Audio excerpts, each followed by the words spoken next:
Say my mom has blue eyes and my dad has brown eyes. What color would my eyes be? Now, for a long time, people thought that the color of my eyes would just be a mix of the color of my parents. So it would be a mix of blue and brown, so some kind of a dark brownish, bluish eyes. And that's what they believed for every single trait. So for example, my mom has straight hair, dad has, let's say, curly hair. Then again, they believed I would get a mix of them. Kind of straight, kind of curly, wavy hair.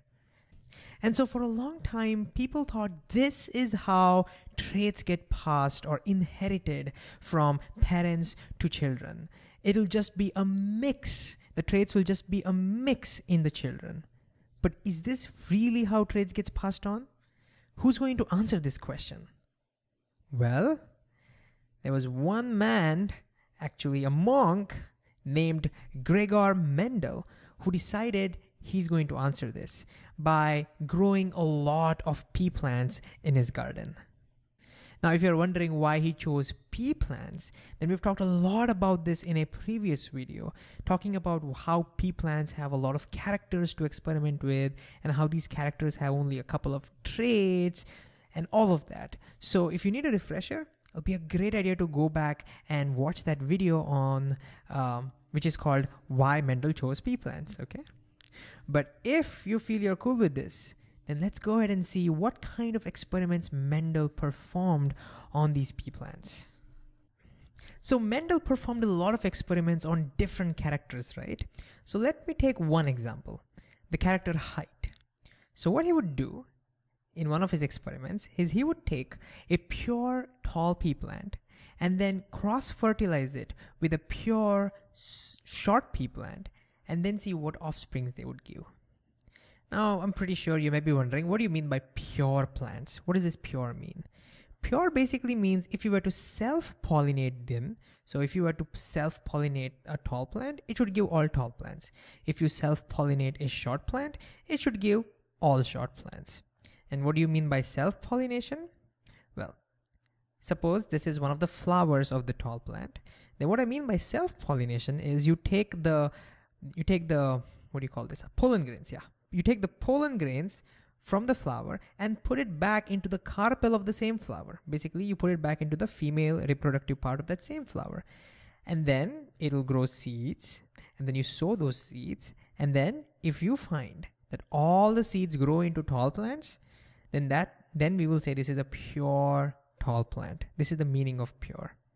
And similarly, if you were to do the same thing for the short plant as well. So you take one of the flowers of that short plant, and then you self-pollinate, meaning you take the pollen grains, put it back into the same flower, let it fertilize, and then you grow seeds and you sow them.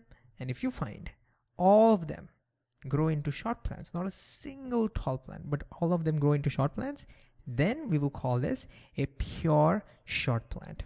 Okay, so Mendel prepared these pure breeds for his experiment, a pure tall plant and a pure short plant. Let me get rid of these now. And so for his experiment, you know what he does? He cross-pollinates them, meaning he takes the pollen grains from one of the plants and he puts it into the flower of the other. And you can take it from anyone to anyone. So for example, he might take the pollen grains of flower from the tall plant and then put it into the carpel or this part of the short plant. So let's say he cross-fertilizes them like this. And then this will start growing seeds. Then he sows that seeds to see what we will get after this cross-fertilization. So what do you think we will get? Well, let's get rid of the flowers and make some space. So what do you think we end up with? Well, I would expect to get some medium height plants, right? Because you have a short one, you have a tall one, you have a short one, so maybe they get mixed and you end up with all medium-sized plants. That's reasonable to think, right? But to Mendel's surprise, and to even my surprise when I learned this, we get all tall plants. What? That's right, big shock. 100% of them end up being tall. This raised many questions. What happens to the short one? Does it have no effect at all? Why aren't we getting any medium-sized plants? Why aren't we getting any short plants? What is going on? Anyways, he addressed these plants as F1 generation plants. That's just the name that he gives them. And if you are wondering why he called them F1, the F stands for a Latin word filial. I hope I'm pronouncing that right. It means son or daughter, okay? So that's why these plants are called F1 generation. First generation sons or daughters of these, you can say. But yeah, Mendel was shocked by this. So he didn't stop over here. He started asking questions. One of the main questions he was asking is, are these plants, these tall plants, the same as the parent tall plant? Are they same? They look the same because they have the same height, but are they really the same? Is this also a pure tall plant? That's the question he started asking. And to answer that question, you know what he did? He did another experiment. He didn't stop over here. What he does next is he takes one of the F1 generation plant, which is basically tall. He takes one of the F1 generation plant. This is F1 generation. Oops, let me use this white color. So this is F1 generation. And he self-pollinates it. Self-pollinates it to see what we get. So again, it'll grow seeds and then he sows that seeds. What do you think we'll end up with? Well, surprise, surprise, now some short plants are found. Another shocking thing to see, right? Because again, where did these short plants come now from? Suddenly, right? And guess what? Mendel even counted them. So in this F2 generation, this is the second generation sons and daughters or offsprings. When he counted them, you know what he got? He found that there were roughly 3 times as much tall as you had compared to short. So the tall to short ratio was 3:1. And if you're wondering, yes, he also cross-pollinated the F1 generation plants and he gets exactly the same result, 3:1. And you know why this number is so important? Because it's not random. It turns out he gets the same answer for all the characteristics that he experiments with. I mean, for example, when he takes the color of the flower into consideration, again, he takes a pure purple colored pea plant and crosses it with a pure white pea plant. In the first generation, you know what he gets? A similar result. This time he gets all purple colored flower, no yellow, no white flowers at all.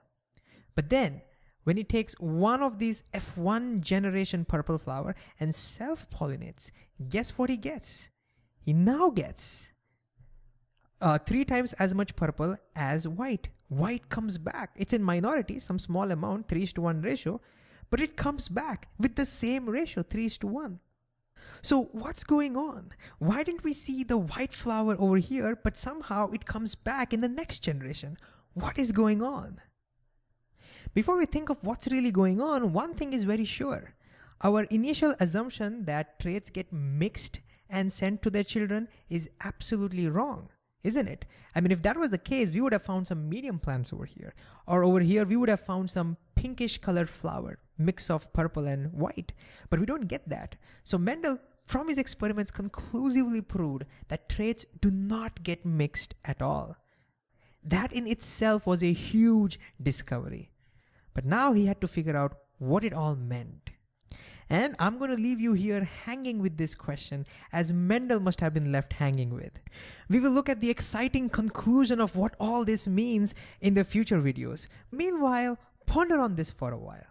See if you can come up with any theory to explain this.